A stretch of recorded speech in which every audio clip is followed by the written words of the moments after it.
From chronic pain to sports injuries, get Asia's leading joint care under one roof. Your journey to mobility starts at Sunshine Bone and Joint Institute by KIMS Sunshine Hospital, Gachibowli or Begumpe. Book your consultation today. Palnadu జిల్లా మాచర్ల నియోజకవర్గంలో అగ్ని ప్రమాదం జరిగింది. బెల్దుర్తి మండలం పిచ్చాబాయి తండాలో ఒక్కసారిగా మంటలు చెలరేగడంతో 2 పూరిళ్లు పూర్తిగా అగ్నికి ఆహుతయ్యాయి. బాణావత్ నరసమ్మబాయి, డోక్రా నాయకులకు చెందిన ఇళ్లలోని గృహోపకరణాలు, సామాగ్రి పూర్తిగా దగ్ధమయ్యాయి. స్థానికులు సమయస్ఫూర్తితో స్పందించి మంటలను అదుపు చేయడంతో భారీ ప్రమాదం తప్పింది. అగ్ని ప్రమాదానికి గల కారణాలు ఇంకా తెలియాల్సి ఉంది.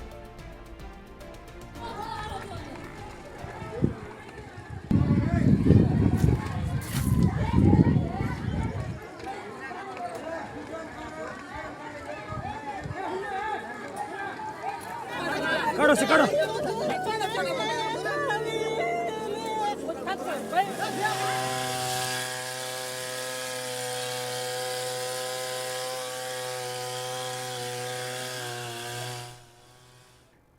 ఇసుక పల్నాడు జిల్లా మాచర్ల నియోజకవర్గంలో అగ్ని ప్రమాదం జరిగింది. మరి అగ్ని ప్రమాదానికి గల కారణాలేంటి, పూర్తి డీటెయిల్స్ మా ప్రతినిధి మణికుమార్ అందిస్తారు.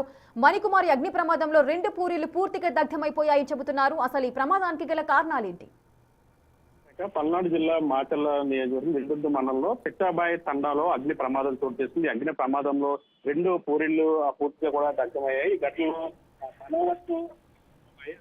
బనావత్ డోక్రా నాయకు ఇద్దరికి చెందినటువంటి పూరిళ్లు పూర్తిగా దగ్ధమయ్యాయి. ఈ రోజు ఉదయం అందరూ కూడా పనుల నిమిత్తం బయటకు వెళ్ళిపోయారు. అయితే ఇంట్లో అక్కడ పూరి గుర్తులు ఎవరూ లేని సమయంలో ఒక్కసారిగా మంటలు చెల్లగటండి స్థానికులు గమనించారు. వెంటనే వచ్చిన 2 ఇళ్లు మంటలు ఆపేందుకు ప్రయత్నం చేశారు. అయితే అప్పటికే ఆ 2 ఇళ్లు కూడా పూర్తిగా మంటలు కట్టేసిన పక్షంతో 2 పూరిళ్లు కూడా పూర్తిగా దగ్ధమైపోయారు. వెంటనే స్థానికులు ఫైర్ సిబ్బందికి సమాచారం అందించారు. ఫైర్ సిబ్బంది అక్కడ చేరుకుని మంటలను అదుపు చేశారు. అయితే ఇంట్లో ఎవరు గుడికల్లో ఎవరు లేకపోవడం, అంటే కరెంటు షార్ట్ సర్క్యూట్ ద్వారానే ఈ మంటలు చెలరేగినట్టు కూడా స్థానికులు ఇచ్చే సమాచారం అందుతూ ఉంది. అయితే దీనికి సంబంధించి పోలీసులు కేసు నమోదు చేసుకుని దర్యాప్తు చేస్తున్నారు. అయితే ఈ 2 పూరిళ్లు కూడా పూర్తిగా దగ్ధమైన ఘటనలో ఎటువంటి ప్రాణ నష్టం జరగకపోయినప్పటికీ కూడా దాదాపు ₹1,00,000 వరకు ఆస్తి నష్టం జరిగినట్లు కూడా ఆ ఇంటి యజమానులు అయితే చెప్తున్న పరిస్థితి కనిపిస్తుంది. ప్రస్తుతానికి అయితే దీని మీద పోలీసులు కేసు నమోదు చేసుకుని దర్యాప్తు చేస్తున్న పరిస్థితి కనిపిస్తుంది.